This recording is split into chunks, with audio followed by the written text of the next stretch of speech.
नमस्कार दोस्तों, एक बार फिर से आप सभी का स्वागत है मेरे YouTube चैनल स्टडी टूल्स में। और आप सभी को दिवाली की हार्दिक शुभकामनाएं।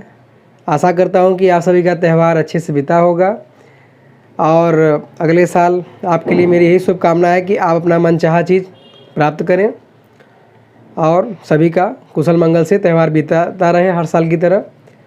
तो दोस्तों, जैसा कि हम लोगों ने त्यौहार के पहले तक जो है प्रतिशत पढ़ रहे थे और प्रतिशत हमने 14 लेक्चर पढ़ चुका है अभी तक। आज हमारा ये प्रतिशत का 15वां लेक्चर है, जिसमें हम चर्चा करेंगे किस पे, परीक्षा पर आधारित प्रश्नों के प्रश्न पे। मतलब कि जब परीक्षा में होता है, कुछ छात्र फेल होते हैं, कुछ छात्र पास होते हैं, तो मिनिमम कितने अंक प्राप्त हुए, अधिकतम कितने अंक हैं पेपर में, फेल छात्रों को कितने अंक प्राप्त हुए हैं, इन सभी पे हम चर्चा करेंगे। इसके कितने तरीके से टाइप क्वेश्चन बनते हैं। तो आज हम जो है पहले टाइप पे चर्चा करने जा रहे हैं, ठीक है। तो देखिए आप,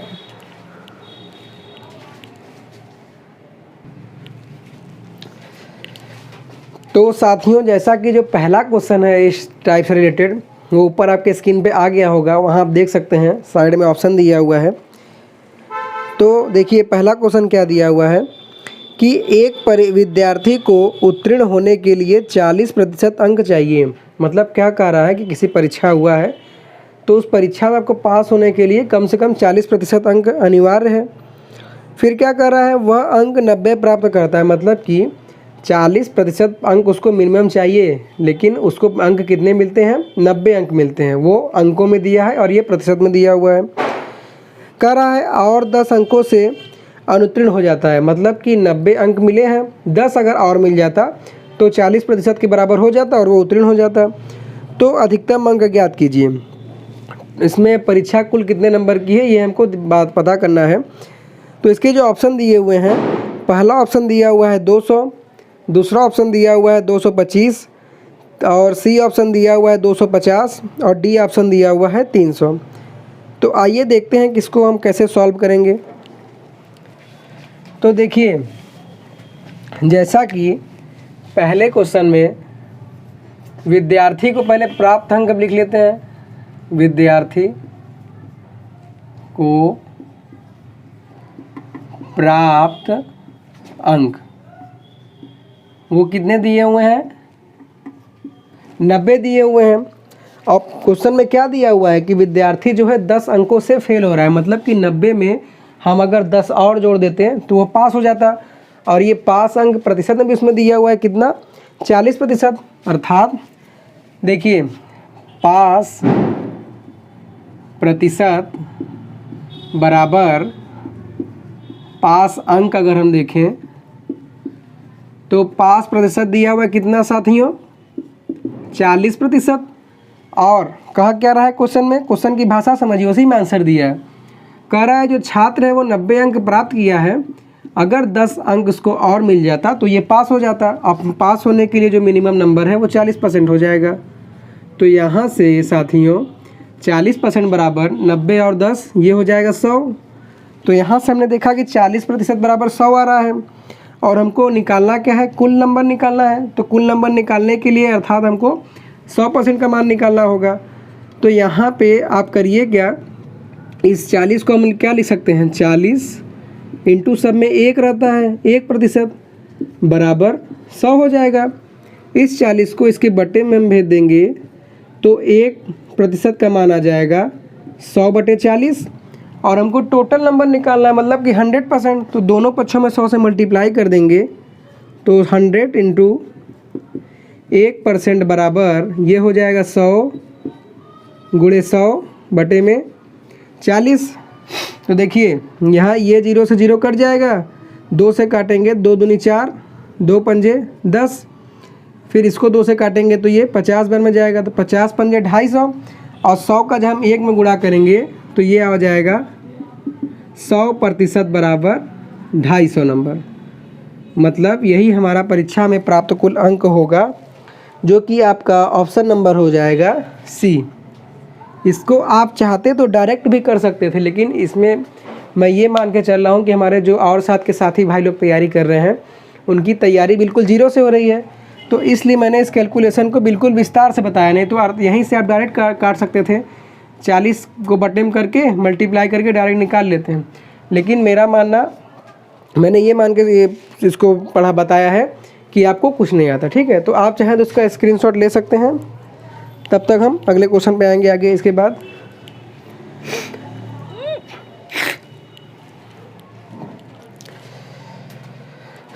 तो साथियों, जैसा कि अगला क्वेश्चन जो दिया हुआ है वो आपके स्क्रीन के ऊपर आ गया है और साइड में उसका दिया हुआ है ऑप्शन। अगर आप क्वेश्चन हल कर पा रहे हैं तो प्लीज़ उसको कमेंट में बताइए।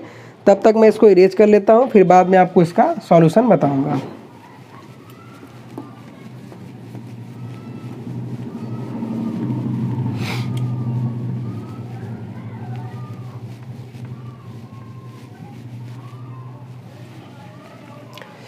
तो देखिए दोस्तों, दूसरा क्वेश्चन क्या कह रहा है कि एक परीक्षा में एक विद्यार्थी को उत्तीर्ण होने के लिए 33% अंक चाहिए। मतलब कि इसमें क्या कह रहा है कि छात्र जो है उसको पास होने के लिए 33% अंक चाहिए, और क्या कह रहा है कि वह 125 अंक प्राप्त करता है। मतलब कि उसको 125 अंक मिलते हैं और 40 अंकों से अनुत्तीर्ण हो जाता है। तो अधिकतम अंक थे। क्वेश्चन बिल्कुल सेम तरीके से है, कितने लोगों ने कर भी दिया है, मुझे अच्छा लगा देख के। तो क्या दिया है इसमें कि विद्यार्थी को कितना चाहिए, उत्तीर्ण प्रतिशत 33%, और इसने प्राप्त किए 125 अंक, और अगर इसको 40 नंबर और मिल जाता तो ये विद्यार्थी पास हो जाता। तो अधिकतम मैंने कि पेपर कितने नंबर का था ये हमको पता करना है, जिसके ऑप्शन दिए हुए हैं। पहला ऑप्शन दिया हुआ है 400, दूसरा ऑप्शन दिया हुआ है 500, तीसरा 600 और चौथा 800। तो आइए इसको देखते हैं। तो देखिए कितना दिया है पहले उत्तीर्ण प्रतिशत। तो जैसा कि पेपर में मैं बस खाली लैंग्वेज थोड़ा घुमा के लिख रहा हूँ, पेपर सॉल्व बिल्कुल उसी तरीके से होगा। उत्तीर्ण प्रतिशत बराबर दिया हुआ है 33%, और प्राप्त अंक कितने हैं, प्राप्त अंक दिए हैं 125 ना, प्राप्त अंक दिए हैं 125, और कह रहा है कि अगर 40 अंकों से ये अनुत्तीर्ण हो जाता है, मतलब कह रहा है 40 अंकों से ये अनुत्तीर्ण है, मतलब इसमें और अगर 40 नंबर जुड़ जाते हैं तो ये पास हो जाता है। मतलब अगर हम देखें तो उत्तीर्ण अंक कितना आ जाएगा, उत्तीर्ण अंक बराबर आ जाएगा 125, इसमें हम 40 और जोड़ देंगे तो उत्तीर्ण अंक के बराबर हो जाएगा। तो 120, 40 160 और 5 165 हो जाएगा। और यही जो उत्तीर्ण अंक है यही ना उत्तीर्ण प्रतिशत के बराबर होगा, तभी नहीं मिनिमम परसेंटेज रखा गया है कि अगर छात्र इतना पा जाता है तो पास हो जाता है। तो इसको हम उसके बराबर कर देंगे, मतलब कि ये जो 33% है बराबर हो जाएगा 165 के। तो सेम चीज़ वही करिए, 1% का पहले मान निकाल लीजिए, तो ये हो जाएगा 165 बटे में 33। अब इसको चाहें तो आप 11 से काटिए, तो 11 या 33, इसको काटेंगे 11 कम 11, 5 बचेगा, इधर जुट के हो जाएगा 55, 11 बचे 55। फिर 3 से काटेंगे 15 को तो 5 बार में जाएगा, मतलब कि 1% का मान आ गया 5। कुल अंक हमें प्राप्त करना है, तो ये जो कुल अंक होगा, कुल अंक ये हो जाएगा 100%। तो 100% बराबर हो जाएगा, इधर हमने इस साइड 100 से मल्टीप्लाई कर दिया तो एक में 100 से गुणा किए तो 100 हो गया, और इधर भी 100 से गुणा कर देंगे 5 में तो ये हो जाएगा 500। मतलब कि कुल पास अंक हो जाएंगे, टोटल अंक हो जाएंगे, टोटल नंबर हो जाएगा 500, जो कि आपका ऑप्शन नंबर हो जाएगा बी।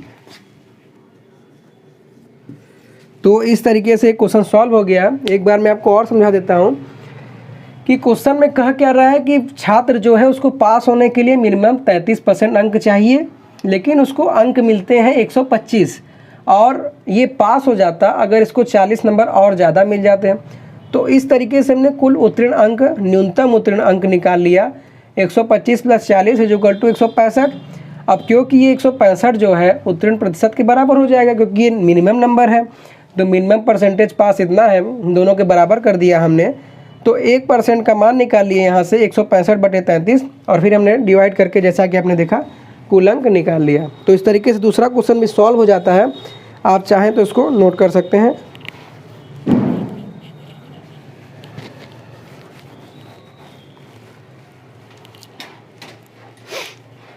तो दोस्तों अब हम आते हैं अगले क्वेश्चन पे, जो कि आपके स्क्रीन के ऊपर आ गया है। अब इसको देखिए, आ रहा है तो कमेंट करके बताइए।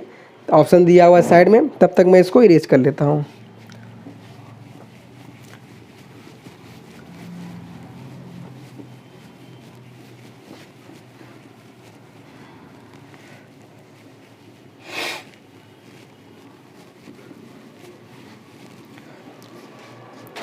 हाँ तो साथियों देखिएगा, अगला क्वेश्चन क्या दिया हुआ है कि एक परीक्षा में एक विद्यार्थी को उत्तीर्ण होने के लिए 35% अंक चाहिए। मतलब कि एग्ज़ाम में छात्र को पास होने के लिए कुल नंबर का मतलब 100% का 35% नंबर चाहिए होगा और वह 200 अंक प्राप्त करता है।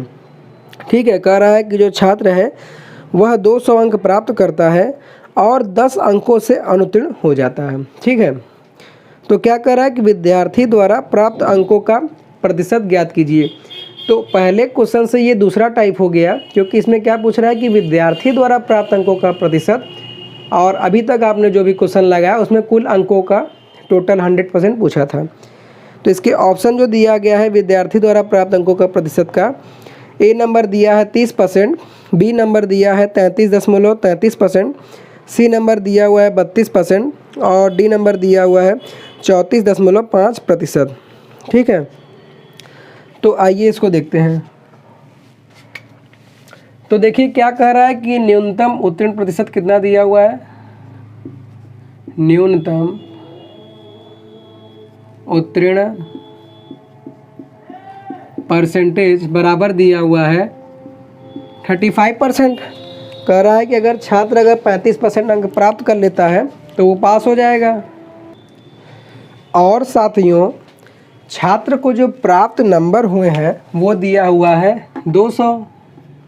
प्राप्त अंक ये भी लिख सकते हैं, प्राप्त अंक दिया हुआ है 200। लेकिन क्वेश्चन में कह क्या रहा है कि अगर छात्र को इससे 10 नंबर और प्राप्त हो जाते तो वो उसका पास हो जाता।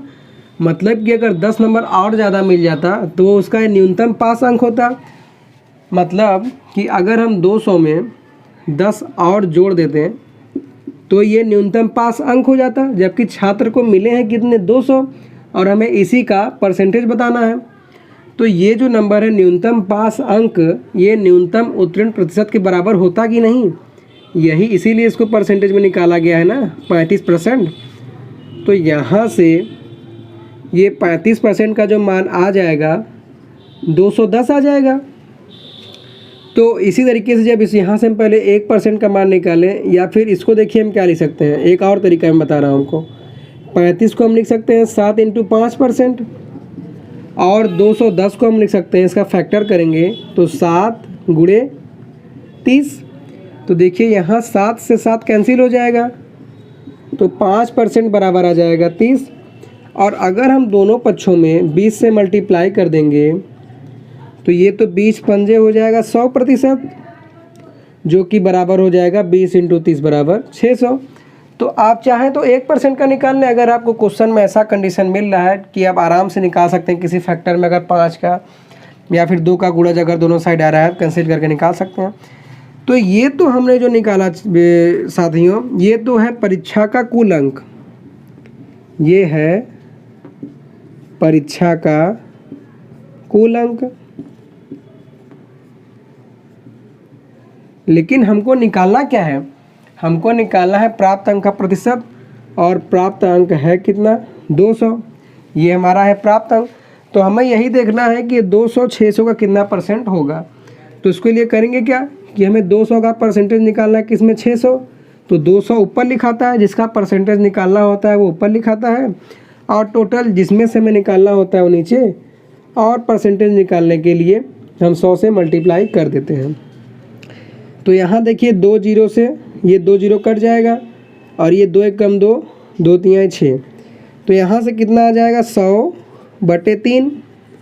ये परसेंटेज हो गया, लेकिन ये आपके ऑप्शन में मैच नहीं कर रहा है, तो हमें 3 से 100 में भाग देना होगा। देखिए, तो जब हम 3 से 100 में भाग देंगे तो ये हो जाएगा 3 त्रिका 9, 1 बचेगा, फिर 0, फिर से 3 त्रिका 9, फिर 1 बचेगा।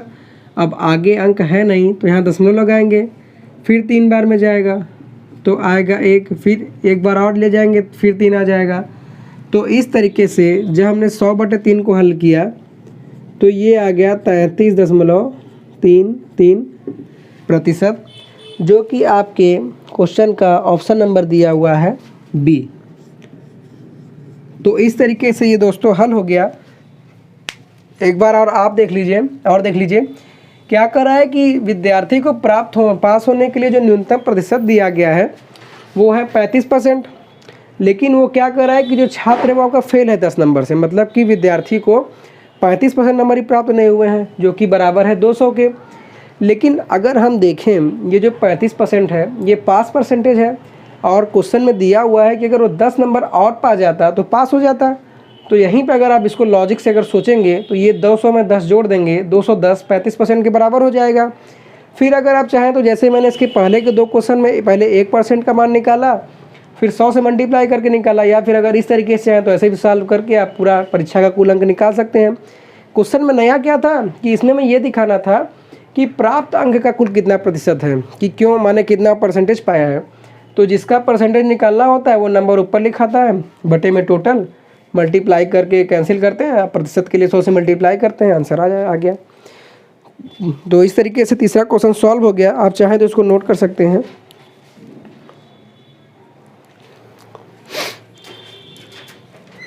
तो साथियों, ये 3 क्वेश्चन तो हमने आज कर लिया। अब अगला टाइप का देखिए जो क्वेश्चन है, जो आपके ऊपर स्क्रीन पे आ रहा है, ये अलग टाइप का है। तो एक बार इसका पहले मैं चाहूँगा कि आप पहले प्रैक्टिस करें, फिर नेक्स्ट वीडियो में हम इसको भी डिस्कशन कर लेंगे। तभी मैं आपको हिंट के लिए उसको बता देता हूँ कि आप इसको सॉल्व करके देख लीजिएगा। क्या दिया हुआ है कि एक विद्यार्थी को 28% अंक प्राप्त हुए तथा वह 6 अंकों से फेल हो जाता है। ठीक है, क्वेश्चन में क्या कह रहा है कि जो स्टूडेंट है उसको क्या दिया है कि 28% अंक चाहिए पास होने के लिए। ठीक है, लेकिन वह 6 अंकों से फेल हो गया। और फिर क्या कर रहा है कि एक अन्य विद्यार्थी है, मतलब कि अब हम जो कल क्वेश्चन का डिस्कशन करेंगे उसमें कंपेयर होगा परसेंटेज में। अन्य विद्यार्थी को 56% अंक प्राप्त हुए, जो कि उत्तीर्ण होने के लिए न्यूनतम अंक से कितने अधिक हैं, 8 अधिक हैं। ठीक है, तो परीक्षा में कुल अंकों की संख्या बताएं। तो देखिए, जब कंपेयर करेंगे तो हमें कुछ नहीं करना है कि दोनों साइड का जो न्यूनतम अंक दिया रहेगा, मैं आज आपको एक बेसिक बता रहा हूँ, कल हम इसका ट्रिक पे बात करेंगे जिससे हम इसको आसानी से हल कर सकें। तो देखिए, जो पहला विद्यार्थी दिया हुआ है प्राप्त होने के लिए 28% अंक चाहिए, लेकिन इससे भी इसको 6 नंबर कम मिला हुआ है। और जो दूसरा अन्य विद्यार्थी है इसको कुल कितने नंबर प्राप्त हुए हैं, इसको प्राप्त हुए हैं 56 नंबर, जो कि पास होने के नंबर से 8 और ज़्यादा ही हैं। तो ये 56% प्लस 8। तो देखिए, इस तरीके से हमने दोनों साइड का न्यूनतम अंक लिख लिया है। अब आपको करना क्या है कि परसेंटेज एक टाइप करिए, एक साइड करिए, और नंबर एक साइड करिए। परसेंटेज का आपका एक मान निकल जाएगा, फिर वहाँ से आप 100% का मान निकाल सकते हैं। और जो क्वेश्चन में पूछ रहा है कि हाँ कुल अंकों की संख्या आप निकाल सकते हैं। तो आप कोशिश करिएगा, अगर आप कर लेते हैं तो ऑप्शन अपना आंसर बताइएगा। आपका अगर कॉन्सेप्ट क्लियर है, नहीं तो फिर अगले वीडियो में हम इसके बारे में डिस्कशन करेंगे ही। तो इसी के साथ दोस्तों आज का हमारा ये वीडियो लेक्चर कंप्लीट हो जाता है।